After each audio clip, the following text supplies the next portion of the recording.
there are teams of foresters walking in the woods with measuring tapes and clipboards. They'll take 2 weeks to measure less than 1% of the trees on a 1,000-acre property, and a landowner will make a multi-million-dollar decision based off that data. America's forests are worth more than $1 trillion, and yet we barely know what's in them.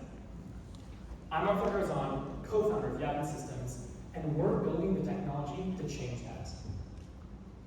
There are 1.1 billion acres of commercial timberland in North America, and before a large landowner can plan out a harvest, sell timber, or take out a loan against their land, somebody has to figure out what's out there. How many trees, how big, what species. The forestry industry runs off of a process called ground truthing, a manual sampling method that hasn't fundamentally changed since the 1940s. It's slow, expensive, dangerous, and produces data that's up to 20% off. This costs the industry billions yearly. And who pays for it? If a large landowner underprices their timber by 15%, that ends up being millions of dollars lost in a single 1,000-acre transaction. And the operating cost, the weeks of field work, insurance liability, falls on forestry consulting firms performing the crews. Both sides are left running a 1940s workflow in a market that demands faster, cheaper, and more accurate data every year. We've had over 90 conversations with people across timber companies and forestry consulting firms, and we understand that the industry does not need a better tape measure. It needs a new way to see the forest entirely. Introducing aerial mapping intelligence. We're developing autonomous drones with LiDAR, along with proprietary machine learning models to generate a wall-to-wall forest inventory at a fraction of the cost. No sampling, every tree mapped. The first part of this is the hardware, and we own it end to end. At the core is LiDAR, a sensor that emits laser pulses to generate a full 3D map of everything underneath it, something no satellite or camera can do as accurately. Around that, we've developed a custom airframe with RTK GPS for centimeter level accuracy and an NVIDIA compute stack to process data in flight. The drone flies itself, covering up to 1,000 acres a day, what would have taken a field team weeks of work. The drone outputs a 3D model, a digital twin of the forest, and our machine learning model is what turns this data into answers. Our model does 3 things that no off-the-shelf software can do reliably. Number 1 is segment each tree out of a dense point cloud. Number 2 is classify what it's looking at: timber, brush, woody debris, and determine species. And number 3 is quantify what the forest is worth. Board feet, merchantable volume, dollar cost per stand. The result is that each tree gets individually identified, measured, and priced. The actual forest with its actual value. Our competitive edge revolves around accuracy at scale. Optical satellites cannot see under the canopy. Manned LiDAR flights cannot resolve individual trees, and ground cruising, as I mentioned, is a manual sampling method that can get data up to 20% off. This makes Yavin the only inventory method that can get all 3 key characteristics: diameter, tree height, and tree species of each tree across a large property.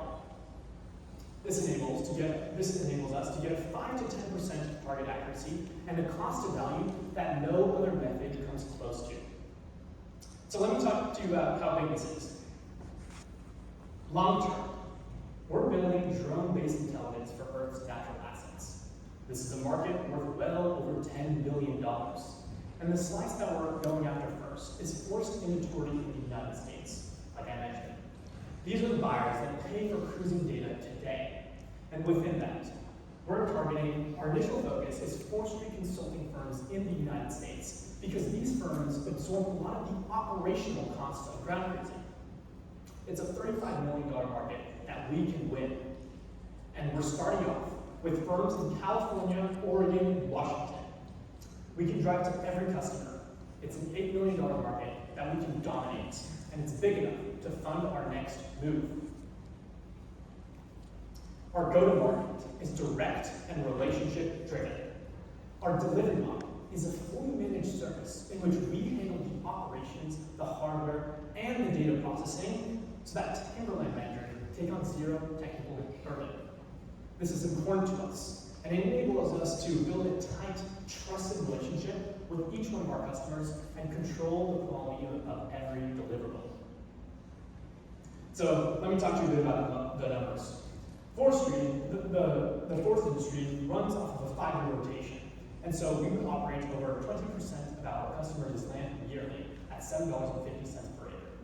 For firm in our year one target, average firm size 50,000 acres, we get an average annual contract value of $75,000 and an LTV CAC of 8 to 1. This ends up expanding to 50 to 1 by year 3. But the more important number is that every 1,000 acres, we save our customers $1,500 in operations and up to $1.7 million in mispricing risk. We are protecting millions in value. And on that note, I'm excited to announce our first R&D pilot program with a forestry consulting firm in NorCal. They're giving us access over 14,000 acres of land that we can fly our drones over, and they're also giving us the ground truth data to that land so we can calibrate our machine learning models to them. Additionally, I'm excited to announce our first paid pilot with Telegraph Ridge Fire Department, $3,000 in contracted value to get pre- and post-prescribed burn back. We want to emphasize that we are not just pitching a concept, and that within a month, we're already going to be on the field. And to fund our growth, we're looking to raise $650,000 over the next few months, most of which will be going to R&D, operations, and deployment, and will enable us to, 1, complete and convert our R&D pilots, get 3 to 5 additional paid commercial deployments, generate our first $225,000 in revenue, and ship our first production ML inventory model. This puts us in strong standing to get $4 million in annual recurring revenue by year 3. And on the team, we've collectively built over a dozen drones across consumer, commercial, and defense, including technology we've demonstrated to the Pentagon. We bring engineering experience from SpaceX, Porsche, and experience with commercializing deep tech hardware. Additionally, we're deeply embedded in NorCal forestry and fire communities, what helped to turn our initial conversations into real agreements. And looking forward, we want to emphasize that our vision is building autonomous aerial intelligence for the natural world. Forestry is just one vertical. Anywhere where there's complex data, no infrastructure, and decisions being made on bad data, there's a market for what we're building. Utilities corridor mapping, wildfire response, disaster relief, the list goes on. The way we understand our land is about to change, and we're going to be the ones who change it. Thank you very much.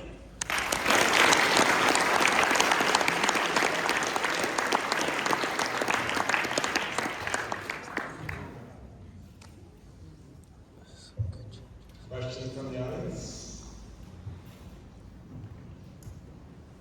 Thank you for your presentation. I wanted to know what generation of vision machine learning are you using, and what process of product development, what part of your product development you gather enough data that your model will perform to the acceptable quality. What version of machine learning we're using, and What generation? and what's the second question? When are you thinking of gathering enough data that your model will perform Okay. quality that you Great question.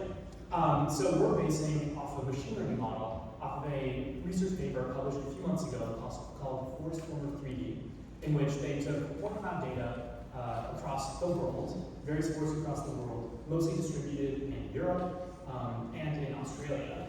And then what we're going to do is we're going to fine-tune that model to the data we gather thanks to our R&D pilots. And it's very important that we gather a lot of data in NorCal so that we can make the first foundation model for American forest inventory. So, yeah. And where are you trying to gather data in your product?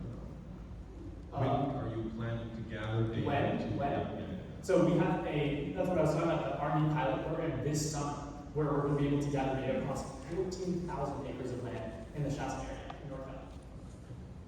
Yeah.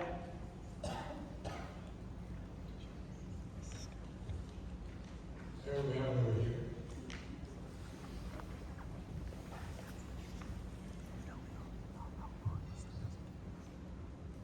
As somebody who's got a Part 107 FAA license, how are you guys going to maintain that compliance, especially with the visual line of sight requirement? Great question. So initially, in the next few months, we obviously do have to operate under FAA Part 107. But down the line, as you may know, FAA Part 108 is imminent legislation that's going to legalize beyond visual line of sight operation for drones. And so we are actively following the legislation on that. It's going to be posted in the next, likely, 12 months. A lot of drone delivery companies, like Zipline and Amazon, have actually been lobbying so that this passes quicker, so that it enables drone businesses to flourish.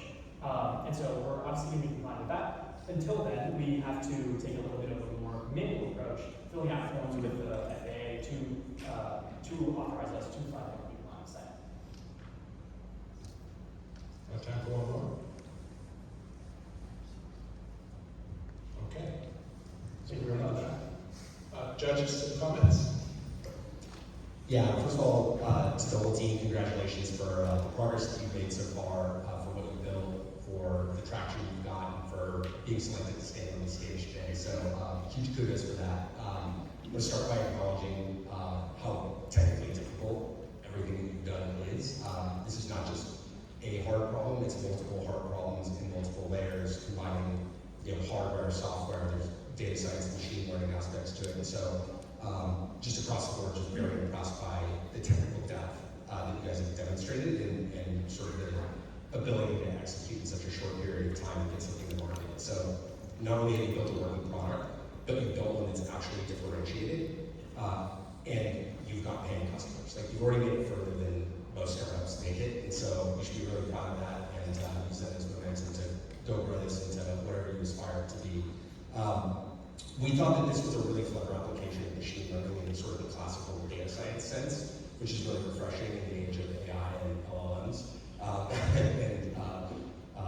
And so thought that it was really, really clever, intuitive, and potentially very valuable. Thought that, again, very clever way to combine hardware and software and machine learning. Data science solves this very complex problem end to end. Love that you have the fire operations specialty as well, which I think is a really, really important subject matter expertise to have baked into the team.